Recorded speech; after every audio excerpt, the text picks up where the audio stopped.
Friends, welcome to Gyan for media and I am Kritika.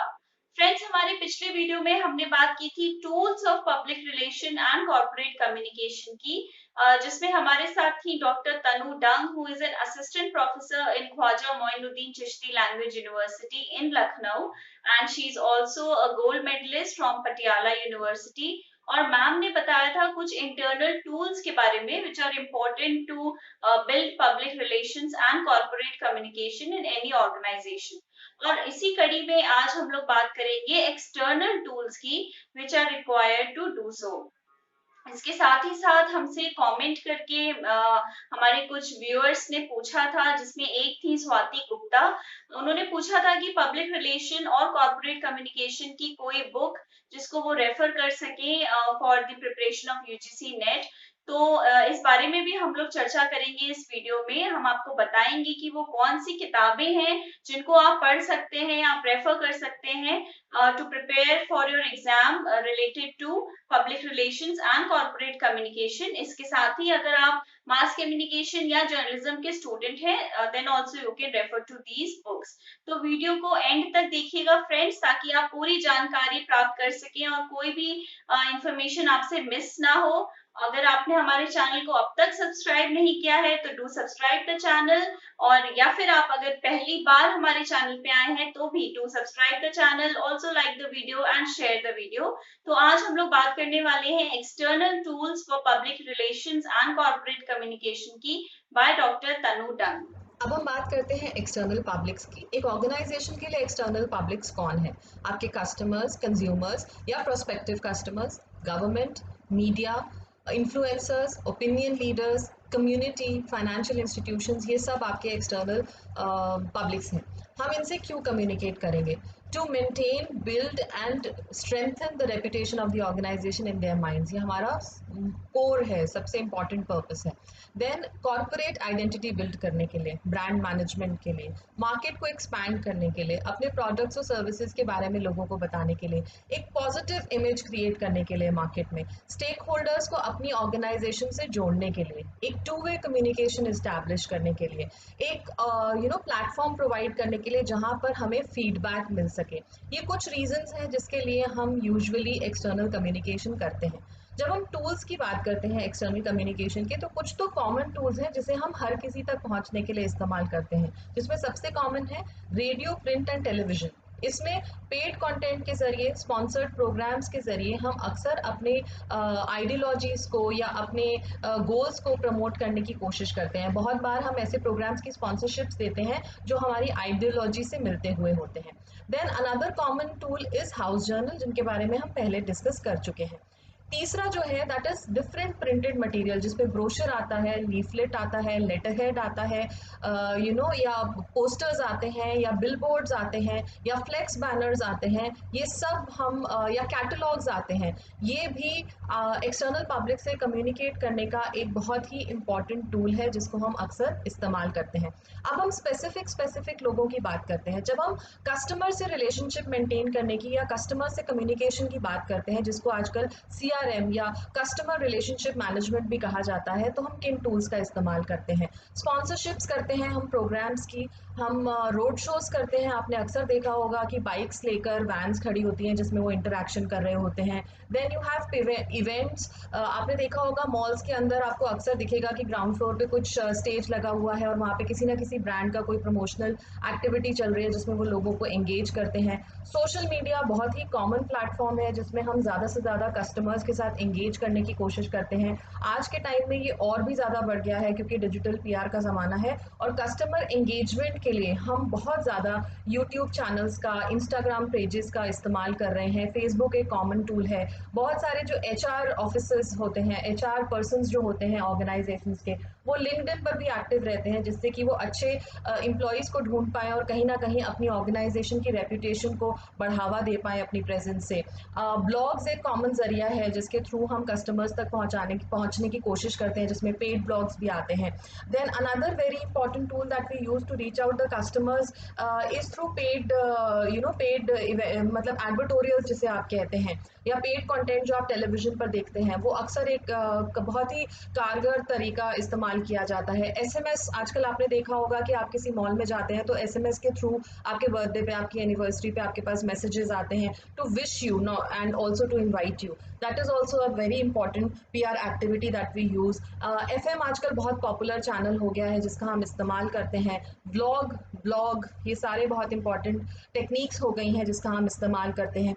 Exhibitions और fears, ये बहुत popular technique है, आपने देखा होगा अक्सर हर जगह बहुत सारे महोत्सव लगते रहते हैं या कैंप फेयर्स लगते रहते हैं जहाँ पे आपको स्टॉल्स मिलेंगे जिसमें कस्टमर्स के लिए डिस्काउंट्स भी होते हैं और उनके लिए स्पेशल ऑफर्स भी होते हैं। बहुत बार सर्विस कैंप्स भी लगाए जाते हैं, बहुत सारी ऑर्गेनाइजेशन, बहुत सारी कंपनी सर्विस कैंप लगाती हैं। ये भी एक तरीका होता है कस्टमर्स के साथ एंगेज करने का कि आप फ्री में उनकी सर्विसेज को अवेल कर सकते हैं। Now we come to the next category of very important part of an organisation is media persons. Media persons के बिना हम अपनी इमेज बिल्डिंग या रेपुटेशन मैनेजमेंट की एक्टिविटी कर ही नहीं सकते। तो किसी भी ऑर्गेनाइजेशन के लिए या कॉर्पोरेट कम्युनिकेटर के लिए बहुत इंपॉर्टेंट है मीडिया रिलेशंस मेंटेन करना। मीडिया से हम कैसे कम्युनिकेट करते हैं? सबसे इंपॉर्टेंट टूल या सबसे कॉमन टूल अगर हम कोई इस्तेमाल करते हैं वो है प्रेस रिलीज।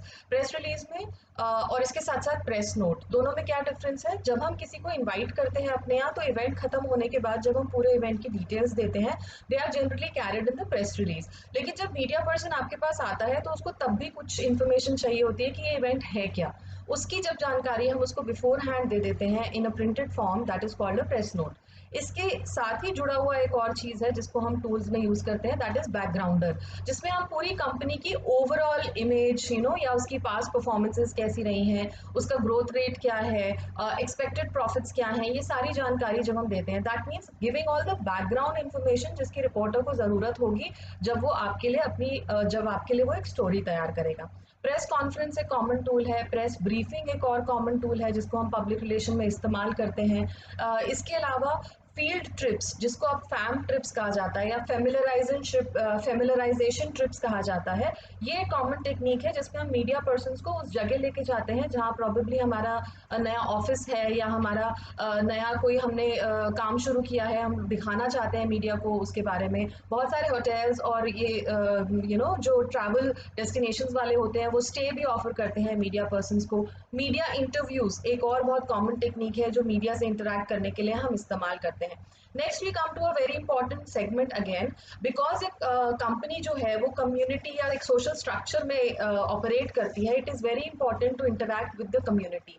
कम्युनिटी एंगेजमेंट बहुत ज़रूरी है। कम्युनिटी से इंटरैक्ट करने के लिए हम क्या टूल्स इस्तेमाल करते हैं? हम कम्युनिटी इवेंट्स ऑर्गेनाइज करते हैं, हम एम्प्लॉयमेंट अपॉर्चुनिटीज़ देते हैं अपने आसपास के लोगों को, हम हेल्थ कैंप्स लगाते हैं। उसके अलावा हम सैनिटेशन और हाइजीन से जुड़ी हुई एक्टिविटीज़ अपने आसपास के एरियाज़ में करते हैं।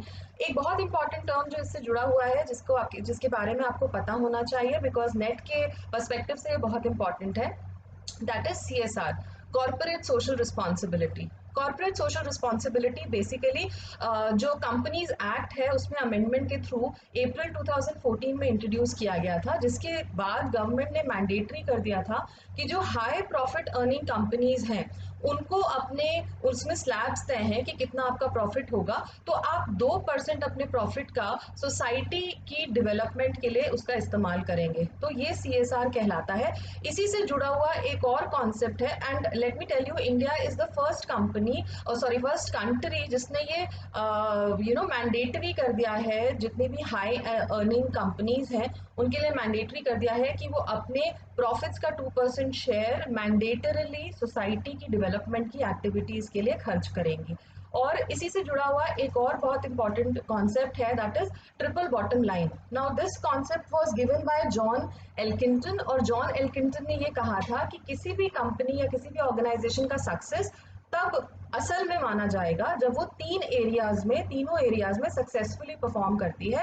First is people, second is planet and third is profit. तो यहाँ पर कम्युनिटी भी आ जाती है, यहाँ पे इन्वायरमेंट भी आ जाता है और यहाँ पे प्रॉफिट भी आ जाता है। So what this concept says is कि अगर आप एक अच्छी ऑर्गेनाइजेशन है तो आप सिर्फ प्रॉफिट्स पे ही फोकस नहीं करेंगे, प्लैनेट को कैसे बेहतर बनाया जाए, लोगों की कैसे मदद की जाए, आप उस पर भी फोकस करेंगे, तभी आप एक अच्छी कंपनी की कैटेगरी में माने जाएंगे। Now we come to the next category of external publics which is government. जब भी कोई कहीं पर भी हम ऑपरेट कर रहे हैं, हमें सेंट्रल गवर्नमेंट से भी काम पड़ेगा, हमें स्टेट गवर्नमेंट से भी काम पड़ेगा, मे बी म्यूनिसिपल कॉर्पोरेशन से भी, हमें काम पड़े, तो इनसे रिलेशनशिप्स मेंटेन करना हमारे लिए बहुत ज़्यादा ज़रूरी है। कौन कौन से टूल्स हैं जिनका हम इस्तेमाल करते हैं गवर्नमेंट रिलेशनशिप्स के लिए? सबसे पहला है एनुअल रिपोर्ट, जिसके जरिए हम गवर्नमेंट को इन्फॉर्म करते हैं कि हमारी कंपनी क्या एक्टिविटीज कर रही है। उसके अलावा कॉर्पोरेट कम्युनिकेशन, या आप जो लेटर्स भेजते हैं या कॉरेस्पॉन्डेंस करते हैं या गिफ्टिंग करते हैं, ये एक और तरीका है गवर्नमेंट के साथ रिलेशनशिप मेंटेन करने का। कॉर्पोरेट फिल्म्स एक और बहुत इंपॉर्टेंट टूल है जिसको हम इस्तेमाल करते हैं गवर्नमेंट को इंफॉर्मेशन देने के लिए अपनी ऑर्गेनाइजेशन के बारे में। Another very important term that I want to discuss here, again in relation to your net examination, is lobbying. Lobbying क्या है? अगर लॉबिंग के बारे में आप डिटेल में जानना चाहते हैं तो आपको वॉलमार्ट का किस्सा पढ़ना होगा, जो बहुत रिसेंटली इंडिया में हुआ था। इंटरनेशनली लॉबिंग जो है वो पब्लिक रिलेशन का एक बहुत इंपॉर्टेंट हिस्सा है। लॉबिंग का मतलब होता है कि आप एक इंटरनेशनली आप एक बजट एलोकेट कर सकते हैं गवर्नमेंट को के ऑफिशियल्स को देने के लिए और लॉबिंग के प्रोसेस के लिए, जिसमें आप उनको किसी एक पॉलिसी मेजर में, या आप कोई अगर उनसे फंड्स लेना चाहते हैं तो आप उनको एक स्पेसिफाइड अमाउंट देते हैं। बट इंडिया में lobbying is not permitted. Walmart का किस्सा पढ़ के आपको इसमें क्लियर हो जाएगा। नीरा गाडिया का केस भी इसी से जुड़ा हुआ है। लेकिन फिर भी बहुत बार ऐसा होता है कि आप कोई पॉजिटिव चेंज लाना चाहते हैं, जैसे कि आप प्लास्टिक बैन करवाना चाहते हैं और उसके लिए आपके पास कोई बायोडिग्रेडेबल प्रोडक्ट है। उसके लिए जब आप गवर्नमेंट को रीच आउट करते हैं, उनको फिल्म्स दिखाते हैं, उनको इन्फॉर्मेशन देते हैं, उनको डेटा और स्टेटिस्टिक्स देते हैं, this is also lobbying for a positive reason. So आप पैसा नहीं दे सकते हैं बट डेफिनेटली आप एफर्ट्स कर सकते हैं। So that is the concept of lobbying that you should be aware of. अब हम बात करते हैं फाइनेंशियल इंस्टीट्यूशंस की। फाइनेंशियल इंस्टीट्यूशन से जुड़े रहना, उनसे कम्युनिकेट करना आपको बहुत ज़रूरी है, बिकॉज आपकी फाइनेंशियल हेल्थ के लिए उनकी प्रेजेंस बहुत इंपॉर्टेंट है। तो आप कैसे उनसे कम्युनिकेट करेंगे? सबसे पहला तरीका अगेन इज एनुअल रिपोर्ट्स, जिसके जरिए आप उनको इन्फॉर्मेशन देंगे। उसके अलावा आपके प्रोजेक्शंस जो भी होंगे, अगर कोई मर्जर आप कर रहे हैं, अगर एक्सपेंशन कोई कर रहे हैं, उसकी जानकारी होगी। टाइम टू टाइम आप उनके पास भी प्रेस रिलीज और प्रेस इन्फॉर्मेशन भेजेंगे। अगर आपकी मीडिया में कोई कवरेज आई है, उसकी इन्फॉर्मेशन आप उनके पास भेजेंगे। This is a very important thing that you generally work on. तो अब दो और एस्पेक्ट्स जो बहुत इंपॉर्टेंट है पब्लिक रिलेशन की नज़र से, उसके बारे में बात करना चाहूंगी। रेपुटेशन मैनेजमेंट और क्राइसिस कम्युनिकेशन, ये दोनों बहुत ही रीसेंट टर्म्स हो गए हैं, बिकॉज रेपुटेशन एक ऐसी चीज़ है जिसको बनाने में सालों लगते हैं लेकिन ख़त्म होने में 1 मिनट नहीं लगता। अभी एक रीसेंट किस्सा हुआ था जोमेटो का, आपको याद होगा, जिसमें एक जिसने फूड ऑर्डर किया था उसने लेने से मना कर दिया था because the delivery boy belong to a particular religion. This is when the company came up और उन्होंने एक सोशल मीडिया कैंपेन लॉन्च किया जिसका नाम था फूड इज रिलीजन। इस कैंपेन को बहुत ज़्यादा सपोर्ट मिला और इसमें कंपनी ने अपनी आइडियोलॉजी प्रेजेंट कर दी लोगों के सामने, that for us individual is more important than a religion, and people massively supported that campaign. दूसरी चीज़ है क्राइसिस कम्युनिकेशन। बहुत बार हमारे सामने ऐसी सिचुएशन आ जाती है, क्राइसिस बहुत सारी वजह से हो सकती है। फिजिकल सिचुएशन, कोई नेचुरल कैलामिटी हो गई तो क्राइसिस आ गई, या आपके यहाँ स्ट्राइक हो गई तो क्राइसिस आ गई, कोई मिसमैनेजमेंट हो गया तो क्राइसिस आ गई। बहुत बार आपने न्यूज़ में पढ़ा होगा, कोका कोला के साथ ऐसा हुआ है कि उन्होंने कहीं पे पैकेजिंग के लिए अगर परमिशन दी है तो उस प्लांट में पैकेजिंग में अगर प्रोडक्ट में कुछ भी हार्मफुल चीज़ चली गई तो वो न्यूज़ बन जाती है, उसको मैनेज करने में बहुत टाइम लगता है। सबसे बड़ा एग्जाम्पल आपके सामने अगर क्राइसिस सिचुएशन का है वो है मैगी का। तो मैगी ने बेसिकली क्राइसिस कम्युनिकेशन उस समय नहीं किया ठीक से, ऐसा बहुत सारे लोगों का कहना है। अगर करती तो और जल्दी वो बैक वापस आ सकती थी मार्केट में, लेकिन probably they were not expecting this, क्योंकि इतने टाइम से उनका प्रोडक्ट मार्केट में था तो इसीलिए उनको थोड़ा समय लगा। लेकिन जब वो वापस आए तो उन्होंने सोशल मीडिया पर एक कैंपेन चलाया, वी मिस यू मैगी, जिसमें उन्होंने इन्वाइट किया लोगों को कि वो मैगी से जुड़ी हुई अपनी यादें शेयर करें।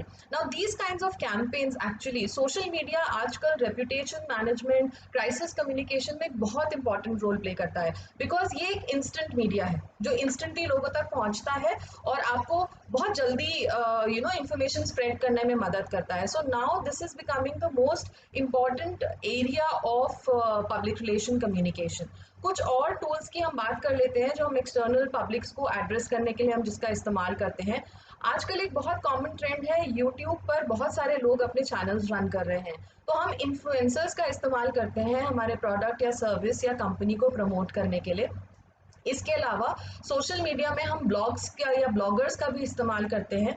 हम कॉर्पोरेट गिफ्टिंग का इस्तेमाल करते हैं। आपने अक्सर देखा होगा, अगर आप किसी भी ऐसे इवेंट में गए हैं जो किसी पर्टिकुलर ऑर्गेनाइजेशन ने ऑर्गेनाइज किया है, तो आप देखेंगे वहाँ पर लेटर हेड जो होगा, पेन जो आपको मिलेगा, वहाँ जो भी स्टेशनरी अवेलेबल होगी, वो सब उस सब पे कंपनी का लोगो, कंपनी की डिटेल्स या वही स्पेसिफिक कलर थीम होगा जो कंपनी का है।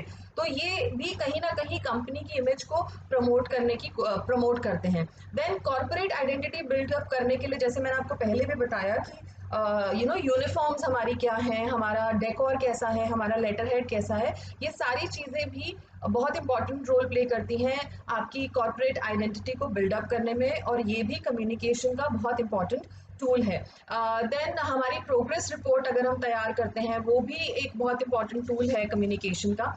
इसके अलावा स्पॉन्सरशिप, सोशल मीडिया मार्केटिंग, ये बहुत पॉपुलर टेक्निक्स हैं आजकल। डिजिटल पीआर का ज़माना है, तो डिजिटल के जितने भी टूल्स हैं, खासकर इंस्टाग्राम पेजेस का, इंस्टाग्राम स्टोरीज का, इंस्टाग्राम कॉम्पिटिशन्स बहुत ऑर्गेनाइज कर रही हैं ऑर्गेनाइजेशंस जितनी भी हैं, कंपनीज जो खासकर एफएमसीजी में हैं, वो खासकर सोशल मीडिया का बहुत ज़्यादा इस्तेमाल कर रही हैं। इसके अलावा ट्रेडिशनल मीडिया भी एक बहुत इंपॉर्टेंट टूल है। बहुत सारे सोशल मैसेजेस को जब आप कम्युनिकेट करना चाहते हैं या सीएसआर एक्टिविटीज़ को प्रमोट करना चाहते हैं, तो ट्रेडिशनल मीडिया जिसमें पपेट्री आ जाता है, फोक सॉन्ग आ जाता है, फोक डांस आ जाता है, जहाँ भी आप कम्युनिटी को जोड़कर काम करना चाहते हैं, वहाँ पब्लिक रिलेशंस में हम ट्रेडिशनल मीडिया का आज भी बहुत पॉपुलरली यूज़ करते हैं। इसके अलावा कई ट्रेड कन्वेंशंस होती हैं, आपने देखा होगा दिल्ली में ट्रेड फेयर लगता है, बहुत सारी अलग अलग स्टेट्स वहाँ पर जाकर अपने स्टॉल्स लगाती हैं। इसी तरह एक से फुटवेयर का कन्वेंशन होता है, या एग्रीकल्चर का कन्वेंशन होता है, फूड एंड बेवरेज का होता है, तो बहुत सारी कंपनीज उसमें पार्टिसिपेट करती हैं, खासकर लोगों को बताने के लिए that we also exist in the market. ये कुछ कॉमन टूल्स हैं एक्सटर्नल पब्लिक से कम्युनिकेट करने के लिए। Before I end this session, there are also certain books that I would like to tell you for public relations, जो आपको पढ़नी चाहिए। पहली बुक जो है वो है corporate communication principles and practice by Jaishree Jethwani. दूसरी बुक है public relation principles and practices by Iqbal S Sachdeva. Public relations in India by J Vilanilam. And then corporate public relations by K R Balan. ये कुछ किताबें हैं जो इजी इंग्लिश में हैं, जो आपको समझने में भी आसानी रहेगी। इसके अलावा कुछ फॉरेन ऑथर्स की बुक है, वो भी आपको ज़रूर पढ़नी चाहिए, कुछ का मैंने अभी जिक्र भी किया था अपने लेक्चर में। पहली बुक जो है वो है public relations principles cases and problems by Frazier Moore. Effective public relation by Scott Cutlip. Then Practice of Public Relation by Fraser P. Seatel. These are certain other books, and then Practical Public Relations by Sam Black. ये कुछ और international authors हैं जिनको आपको ज़रूर पढ़ना चाहिए। I hope मेरे इस लेक्चर से आपको कुछ यूजफुल टिप्स मिले होंगे। All the best for your net examination. I hope you will do well. Thank you very much, ma'am, for your session. The session was indeed enlightening. और मुझे पूरा विश्वास है कि मेरे जो स्टूडेंट्स हैं, जो मेरे व्यूअर्स हैं, जो मुझे देख रहे हैं, उन्हें काफी मदद मिलेगी इस वीडियो से to prepare for public relations and corporate communication for their upcoming exams. और इस साल हर साल इससे काफी क्वेश्चंस आते हैं, 8 से 10 क्वेश्चंस आपके एग्जाम में पब्लिक रिलेशंस और एडवर्टाइजिंग से पूछे जाते हैं। और यहाँ पे हमने आपको कॉर्पोरेट कम्युनिकेशन के बारे में भी कुछ जानकारी दी है, which is one of the sub topics of the main heading. तो मुझे पूरा विश्वास है कि आपको इससे काफी मदद मिली होगी। आप वीडियो को लाइक करिए, वीडियो को ज्यादा से ज्यादा शेयर करिए, ताकि ज्यादा लोगों तक हमारी ये जानकारी, हमारे फ्री ट्यूटोरियल्स पहुंच सके। और चैनल को सब्सक्राइब करिए, and don't forget to press the bell icon which is given on the right hand side of your screen to never miss an update from Gyan for Media. Also, you can follow us on our Facebook page at Gyan for Media for more updates.